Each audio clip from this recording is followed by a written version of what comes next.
देखिए, सर्वप्रथम तो लोक आस्था के इस महापर्व में पूरे देशवासियों ने अपनी सहभागीदारिता निभाई। उसके लिए मैं संपूर्ण देशवासियों को माँ सीता का स्वरूप और प्रभु श्री राम का स्वरूप जान प्रणाम करता हूँ, नतमस्तक होकर प्रणाम करता हूँ।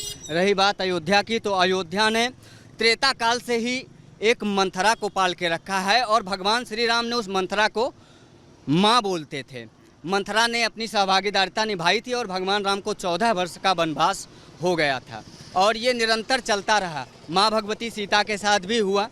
अयोध्या के ही कुछ जयचंदों ने, जो आज भी वो जयचंद अयोध्या में हैं और उनकी वजह से माँ भगवती सीता को भी वनवास जाना पड़ा था, तो ये पूर्व काल से ही चला आया है। अपितु भगवान राजा रामचंद्र थे, राम हैं और राम राजा रहेंगे अनंत काल तक। यहाँ अयोध्या ज़रूर भारतीय जनता पार्टी जो है सीट हार गई और इसके लिए पूरे देशवासियों में दुख है।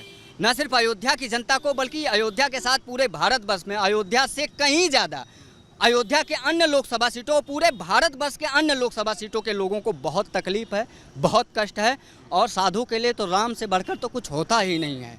राम सर्वस्व होते हैं। जनता का जो फैसला होता है वो भी तो सबसे ऊपर होता है। बिल्कुल, डेमोक्रेसी लोकतंत्र में जनता जनार्दन होती है और उसी जनार्दन का जनादेश मानकर यह स्वीकार्य किया जाता है। लेकिन फिर भी जिस अयोध्या के विधानसभा में आप खड़े हैं, वहां से भारतीय जनता पार्टी सबसे बड़ी जो है पार्टी बनकर उभरी है और 4000 वोटों से अयोध्या विधानसभा ने उसे जीत दिलाया है। अपितु जो 3 विधानसभा अन्य विधानसभा थे, फिर चाहे वह मिल्कीपुर हो, अन्य और जो विधानसभा थे, वहाँ कहीं से 6000 कहीं 7000 वोटों से ये लीड नहीं कर पाए, हार गए।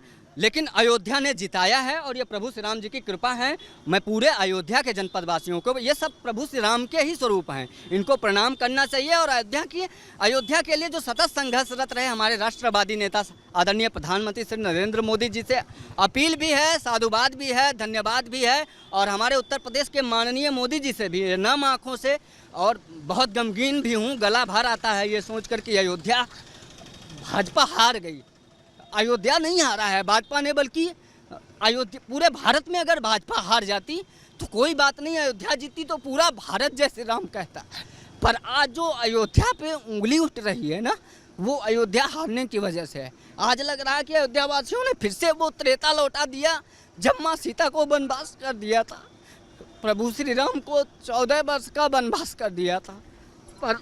पर ठीक है, ये जनादेश है, लोकतंत्र है, इसमें सबका सम्मान होना चाहिए। और मोदी जी तो राष्ट्रवादी नेता हैं, एक साधु, एक संत, जो एक भारतीय परंपरा को समझता है, राष्ट्रीयता को समझता है, उन स्वतंत्रता के सेनानियों की स्वाधीनता को समझता है, जिसने इस भारत में वातावरण स्वतंत्रता का फैलाया था। वरना गुलामी की मानसिकता में तो आज भी भारत उसी गुलामी की मानसिकता में जी रहा है। आज भी जो राम को हराने का काम करते हैं, राष्ट्रवाद को हराने का काम करते हैं, जुमलेबाजी की बात करते हैं, झूठे वादे फैलाते हैं, जो कहते हैं खटाखट पैसे आएंगे, जो कहते हैं राम मंदिर का वो जो निर्णायक फैसला सुप्रीम कोर्ट के माननीय सुप्रीम जजमेंटों ने सुप्रीम फैसला सुनाया उसको बदल देंगे। मैं चैलेंज करके कहता हूँ आज उन तमाम नेताओं को जो 99 का आंकड़ा नहीं क्रॉस कर पाए और मोदी जी पे तीखी प्रक्रिया करते हैं कि अब आप जो है प्रधानमंत्री का पद त्याग दीजिए। जिनका 292 सीट आया और जो 99 भी नहीं क्रॉस कर पाए, जिनके पास बहुमत कहीं दूर दूर तक नहीं दिखती है,